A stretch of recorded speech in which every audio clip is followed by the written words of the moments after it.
Oke, teman-teman, ada yang mau kita koreksi nggak? Menurut Anda, apakah benar Quran ini sumber kebenaran? Apa patokannya dan apa eh, standarnya kita bisa mengukur ini kitab adalah sumber kebenaran? Kalau saya Bu Sofi ya, menurut saya kalau sumber kitab itu dinyatakan benar, satu ada saksi mata, dua sejarahnya jelas, ada buktinya. Terus kitab itu sendiri sudah cukup menerangkan tanpa harus ada penjabar lagi seperti itu.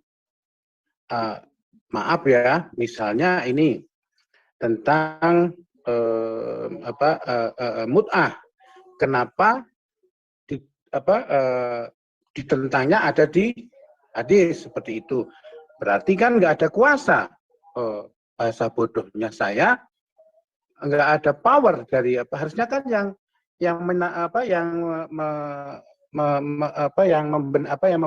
membenahi sendiri harusnya di kitab itu sendiri, tapi setelahnya kan seperti itu saja. Tapi kenapa ada peristiwa seperti itu terus baru di istilahnya ditutup peristiwa itu, artinya kan si sang pencipta itu kan pelin-pelan begitu. Itu kalau bahasa sederhananya saya seperti itu saja. Jadi harus ada saksi, ada sejarahnya, kalaupun dibukukan itu dengan orang dalam masa waktu yang terdekat, enggak sekian tahun seperti itu. Nah, kalaupun hafalan namanya orang mulut kan bilangnya A, di ujung-ujungnya nanti enggak ABC, bisa aja berubah jadi Z seperti itu. Logikanya manusia seperti itu, karena daya pikir manusia itu kan apakah sepenuhnya baguslah seperti itu. Itu kalau saya seperti itu, mungkin yang lain lebih pasnya bagaimana? Nuhun. Ya, kalau kita melacak Quran dari sisi pewahyuan saja, itu sudah tidak sesuai dengan nabi-nabi sebelumnya. Dan kemudian isinya tuh bertentangan dengan pewahyuan nabi-nabi sebelumnya. Nah, ini merupakan indikasi bahwa Quran ini tidak berasal dari Tuhan yang sama. Ya, coba itu ada Bu Kinar kayaknya mau angkat tangan, Pak, silakan. Ya, saya melihat kebenaran kitab yang dari Tuhan itu harus konsisten, juga harus menyejarah. Saya tadi yang lainnya sudah disampaikan oleh Bapak yang sebelumnya tadi. Yang saya lihat ini yang konsistensi itu bukan di dalam Quran banyak sekali bertentangan, terutama yang berbicara tentang Isa Al-Masih. Di satu ayat dikatakan bahwa Isa dimatikan, tapi di sisi lain diserupakan. Jadi dari konsistensi ini diragukan menurut saya untuk kebenarannya. Terima kasih, Bu. Iya, betul. Jadi Quran ini bertentangan dengan sejarah. Ya, dan itu merupakan satu fakta bahwa Tuhan yang mereka sembah, saya nggak yakin ini dari Tuhan ini. Kalau Tuhan itu nggak mungkin salah, Tuhan itu maha tahu kok. Benar nggak teman-teman? Dan kemarin begini, Bu Kinarpa Putra ini mengakui bahwa Isa Al-Masih itu adalah keponakan Musa dan Harun yang hidup di zaman Musa dan Harun. Nah, ini kan bertentangan dengan sejarah kalau Isa ini dikaitkan dengan Yesus Kristus. Tapi bagaimana mungkin ini berasal dari Tuhan? Tentu saja ini adalah perkataan yang bukan berasal dari Tuhan. Kalau Tuhan nggak mungkin nggak tahu. Benar nggak Bu Kinar? Iya, benar, Bu. Bertentangan sekali dengan sejarah dan tidak konsisten itu. Apa yang disampaikan oleh Bu Selvi benar, dan saya banyak belajar dari Bu Selvi juga. Iya, jadi kalau kita melihat Quran, indikasi kesalahan sejarah terbesar adalah Isa itu dibunuh pada zaman Firaun, disalibkan pada zaman Musa. Dan oleh karena itu, Bani Israel zaman Musa itu dihukum sama Tuhan. Disambar petir dan mau ditimpa gunung Tur. Kalau Tuhan yang benar kan tidak mungkin memberikan informasi yang salah. Betul. Kalau Tuhan yang benar tidak mungkin menyatakan kitab Injil ada pada zaman Musa. juga Injil sendiri apa kan di dalam kitab itu, di dalam Quran juga tidak tahu Bu, arti Injil itu apa kan tidak dinyatakan. Bagaimana, kenapa ada Injil begitu kan juga tidak ada di dalam Quran. Hanya tiba-tiba dinyatakan bahwa Isa Al-Masih menerima Injil. Padahal Injil kan Iya, punya betul. kedalaman makna, kedalaman sejarah yang sangat luar biasa. Dan itu yang tidak diketahui oleh Quran. Dan sayangnya itu, apa ya, Muslim sendiri langsung mempercayai ini sebagai suatu kebenaran dan tidak menguji, tidak ada Injil itu apa Bu? Kitab isi. Injil itu wahyu atau karya tulis? Injil itu artinya kabar kesukaan, Pak. Injil itu bukan karya Kabar dari tulis. siapa? Kabar dari siapa? Injil itu kabar kesukaan yang dari Allah, Pak. Mana yang dari Allah? Yang itu Yesus sendiri yang ngomong atau siapa?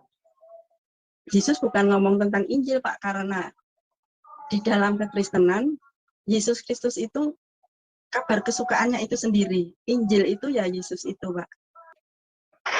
Jadi begini Pak Putra dan Muslim, Anda itu nggak tahu yang namanya Injil. Ya, betul. Injil itu sudah ada di dalam kitab Taurat Musa, sudah diberitakan oleh para nabi. Kenapa ada kabar baik? Saya tanya Pak Putra. Pak Putra tahu nggak arti kata Injil itu apa? Kabar baik. Kenapa ada kabar baik, Pak? Ya itu menurut ya kabar baiknya kan mungkin sejarah-sejarah aja isinya. Lo enggak kabar baik tentang apa? Nggak tahu tuh. Saya juga sampai sekarang masih bingung. Apakah Injil itu kitab suci atau karya tulis? Nah itu atau makanya. Hasil wawancara itu kan? Jadi bukan hasil wawancara, di dalam Quran Bapak ya surah 19 ayat 30 dikatakan Isa diberikan kitab Injil. Itu keliru, Pak. Iya. Itu keliru, kesalahan. Nah sekarang saya tanya dulu. Ya gini, Pak Putra kan menyatakan Isa Al-Masih keponakan Musa dan Harun. Menurut Bapak itu sesuai sejarah apa enggak? Saya memang tidak ahli sejarah ya, tetapi kalau saya lihat dari literatur Muslim, sejarahnya itu adalah Nabi Isa alaihissalam itu adalah ponakan dari Musa. Ya, memang jaraknya 1.500 tahun. Saya minta Bapak nyatakan lagi. Nabi Isa adalah keponakan Musa dan Harun. Coba tegasin, Pak. Ya, saya bisa mungkin ini ya, kasih link. Coba Bapak katakan sekali lagi, Isa Al-Masih adalah keponakan Musa dan Harun. Coba Bapak ngomong sekali lagi. Silsilah Nabi Isa. Benar. Enggak, saya nggak butuh silsilah, saya sudah tahu, saya sudah buat 3 videonya. Yang saya perlukan pernyataan Bapak, Isa Al-Masih adalah keponakan Musa dan Harun. Musa, Ilyas, Daud, Yunus, Ishak, Yakub. Jangan sampai ke Yunus dulu. Isa Al-Masih adalah keponakan Musa dan Harun. Coba Pak Putra ngomong, Pak. Itu di silsilahnya di bawahnya Nabi Musa ya. Pak, tolong Bapak ngomong Isa Al-Masih adalah keponakan Musa dan Harun. Cepat, saya pengen. Bapak ngomong itu. Saya lagi baca literaturnya nih. Iya, Bapak ngomong ulangin tadi, Pak. Isa Al-Masih adalah keponakan Musa dan Harun. Coba Bapak ngomong. Di dalam literatur itu, Nabi Isa itu dinasbahkan ibunya kecuali Yunus dan Isa alaihissalam. Garis keturunannya Adam, Nur, Tara, Ibrahim, Harun,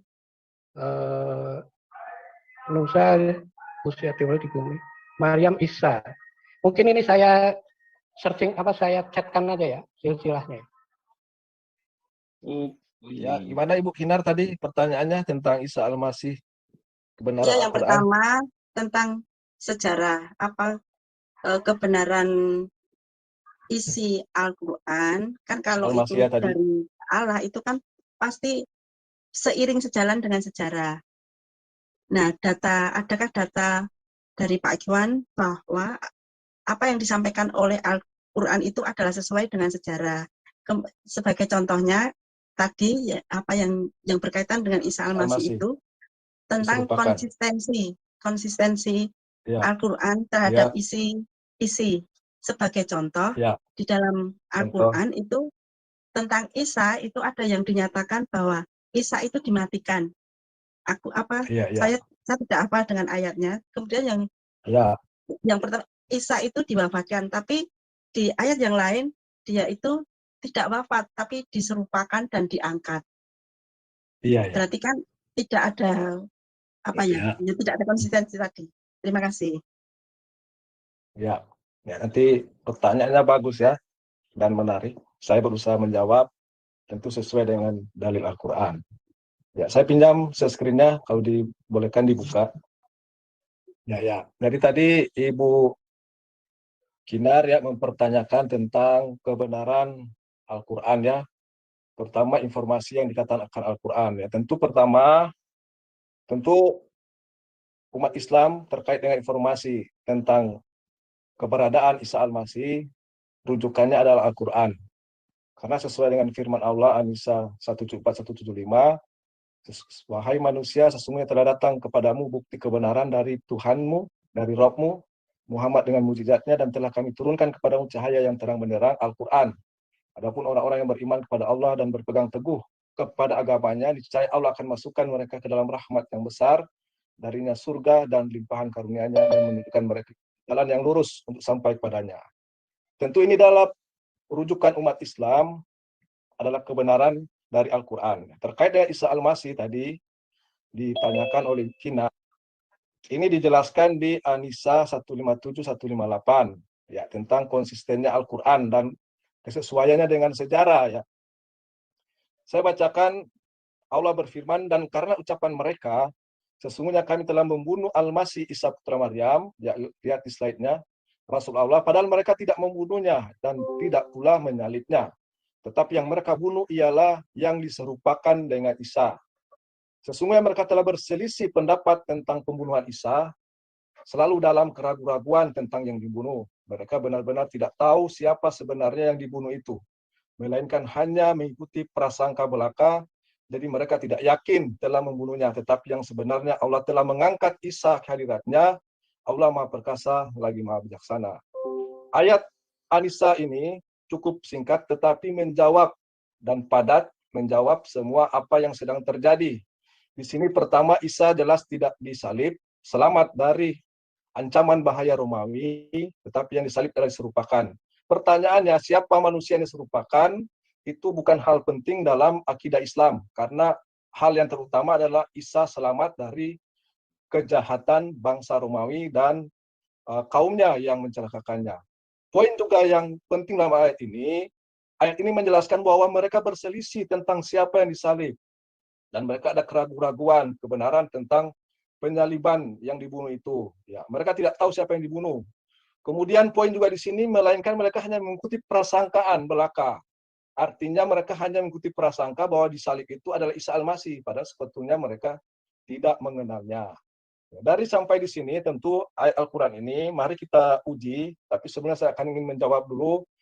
Tadi dikatakan oleh Ibu Sofi, di sini diserupakan, tetapi di sisi lain diangkat, yaitu Bu Sofi, Bu Kinar, terdapat pada surat Al-Imran 55, dan ingatlah Allah berfirman, hai Isa, sesungguhnya aku akan menyampaikan kamu kepada akhir ajalmu dan mengangkat kamu kepadaku, serta membersihkan kamu dari orang-orang kafir dan menjadikan orang-orang yang mengikuti kamu di atas orang-orang yang kafir ke hari kiamat.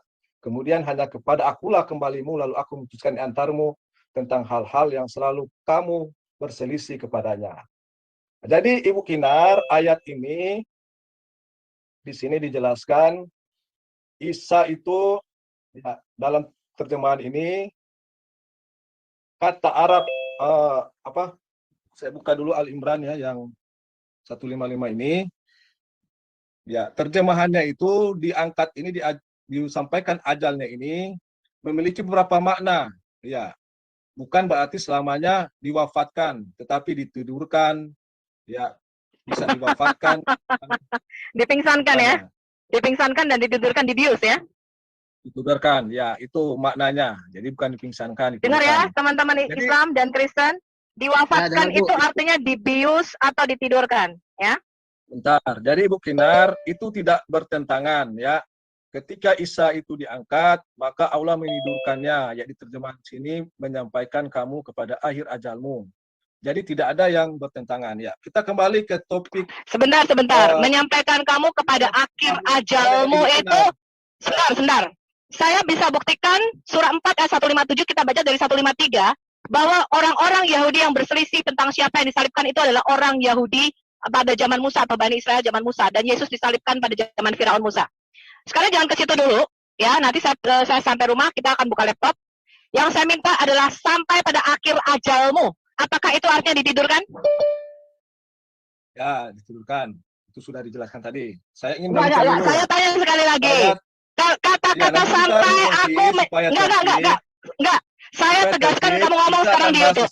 Sampai pada akhir, enggak. Kita tidak akan maju ke mana kalau kamu tidak menjawab. Pertanyaan saya adalah sampai pada akhir ajalmu, itu artinya ditidurkan? Jawab. Iya, ditidurkan. Isa itu belum mati. Sampai pada akhir ajalmu, itu artinya ditidurkan? Jawab. Iya, ditidurkan. Bahasa 3 kali Arabnya, saya tanya. Sampai pada akhir ajalmu, itu artinya ditidurkan? Iya, ditidurkan. Bentar, saya lanjutkan dulu. Baik. 3 kali saya bertanya. Jadi ketika orang Islam mengatakan sampai pada akhir ajalmu, itu artinya tidur. Jelas, teman-teman? Bentar, saya lanjutkan. Nanti kita bahas. Enggak. Jangan maju dulu. Sekarang Pak Kodek, saya minta Anda baca dari surah 4 ayat 153 sampai 157. Ini kebiasaan kamu. Ahli kitab meminta kepadamu agar kamu menurunkan kepada mereka sebuah kitab dari langit. Maka sesungguhnya mereka telah meminta kepada Musa yang lebih besar dari itu. Mereka berkata, perlihatkanlah Allah kepada kami dengan nyata. Mereka di sini siapa ini? Adalah orang-orang Israel pada zaman Musa yang meminta kepada Musa untuk perlihatkan Allah kepada kami dengan nyata. Betul konteksnya? Orang Israel pada zaman Musa, ya. Apa yang mereka minta kepada Musa? Mereka berkata, perlihatkanlah Allah kepada kami dengan nyata. Baca bawahnya. Maka mereka disambar petir. Lihat ya. Maka mereka, orang Israel zaman Musa, ini orang Israel zaman Musa ya, disambar petir. Dan karena apa? Karena orang Israel zaman Musa ada? Karena kezalimannya. Dan mereka menyembah dalam kurung ya, in bracket, patung anak sapi. Sesudah datang kepada mereka bukti-bukti yang nyata, lalu kami maafkan mereka dari yang demikian, dan telah kami berikan kepada Musa keterangan yang nyata. Ya, ini orang Israel pada zaman Musa ya. Kita baca ayat 154 sampai 157. Silakan. Dan telah kami angkat ke atas kepala mereka bukit Tursina untuk menerima perjanjian.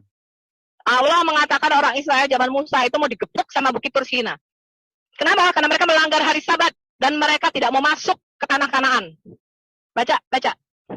Kami angkat ke atas kepala mereka bukit Tursina terus. Untuk menerima perjanjian yang telah kami ambil dari mereka.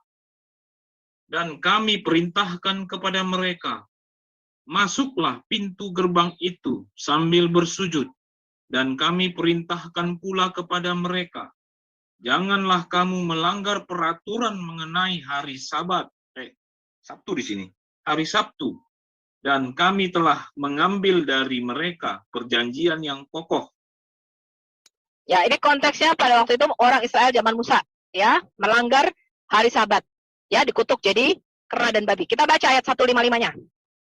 Maka kami lakukan terhadap mereka. Mereka di sini siapa, Pak Kodeks? Kalau Anda baca dari konteks ayat ini, siapa mereka ini? Orang-orang Israel. Zaman Musa ya? Iya, di zaman Musa, betul. Ya, yang tadi disambar petir karena melanggar perjanjian Sabat, tidak mau masuk ke tanah Kanaan tadi dengan bersujud. Terus, maka apa yang Allah lakukan kepada orang Israel zaman Musa ini? Disebabkan mereka melanggar perjanjian itu, dan karena kekafiran mereka terhadap keterangan Allah, dan mereka membunuh nabi-nabi tanpa alasan yang benar dan mengatakan, hati kami tertutup. Bahkan sebenarnya Allah telah mengunci mati hati mereka karena kekafirannya. Karena itu mereka tidak beriman kecuali sebagian kecil dari mereka. Ya, jadi karena mereka kafir dan mereka membunuh nabi-nabi. Nabi siapa yang dibunuh? Isa dan Zakaria. Bahkan 70 nabi dikatakan di dalam kitab tafsir. Kita baca 156, 157. Lihat ini, dan karena apa? Kekafiran mereka terhadap Isa. Dan tuduhan mereka, Maryam berzina. Bayangin, orang Israel zaman Musa itu menolak kenabian Isa dan menuduh Maryam berzina. Betul nggak ini Pak Kodeks? Ya betul. Bawahnya apa? Dan karena apa? Orang Israel zaman Musa tadi mau digebuk begitu karena mereka kafir dan bisa membunuh para nabi, melanggar perjanjian dari Sabat. Mereka menuduh Maryam berzina dan apa? Dan orang Israel zaman Musa ini berkata, sesungguhnya kami telah membunuh Al-Masih Isa putra Maryam. Rasulullah pada mereka tidak membunuhnya dan tidak pula menyalibnya. Kira-kira teman-teman, kalau ada orang yang menyampaikan keterangan ini, bahwa Isa Al-Masih dibunuh pada zaman Musa, dan karena mereka telah kafir terhadap Isa, menuduh Maryam berzina, orang Israel zaman Musa digebuk sama gunung Tur, disabar petir untuk mati. Orang yang menyampaikan ini lagi mabuk atau bagaimana menurut teman-teman? Jadi orang Israel zaman Musa, menurut Allahnya mereka, ini saya rasa bukan dari Allah nih, ya, ini yang nulis orang Yahudi. Dan ini dari Sabi'in. Jadi Sabi'in itu menganggap keponakan. Tapi kalau di dalam buku mereka, buku Mandaisme orang Sabi'in, Isa itu cucunya, ini kalau di sini kan cucunya Imron. Kalau di sana tuh cucunya Musa, jadi cicitnya Imron. Musa punya anak namanya Maryam, Maryam punya anak namanya Isa. Itu di kitab orang-orang Sabi'in. Kalau Anda lihat di sini, bahwa Maryam itu adalah binti Imron, anaknya Imron, dan saudara perempuan Harun, juga saudara perempuan Musa, sudah jelas bahwa Yesus Kristus itu bukan dari suku Lewi, seperti Musa dan Harun, tetapi dari suku Yehuda. Makanya tadi Pak Putra mengatakan Isa Al-Masih adalah keponakan Musa dan Harun. Ini adalah cerita-cerita yang tidak pernah terjadi di dalam sejarah, teman-teman. Jadi kalau ada pendeta-pendeta seperti Dance Mumet, Angelina Soda, Deddy Corbusier, Nania, Idol, dan semua yang katanya mualaf, orang yang tidak tahu sejarah dan tidak mengenal siapa Allahnya. Makanya Alkitab mengatakan, umatku binasa karena mereka tidak punya pengetahuan. Pengetahuan itu sangat penting, teman-teman. Bukan segala-galanya. Ya, takut akan Tuhan adalah permulaan pengetahuan. Tetapi Anda tidak punya pengetahuan, Anda bisa digobloki kayak Dance Mumet.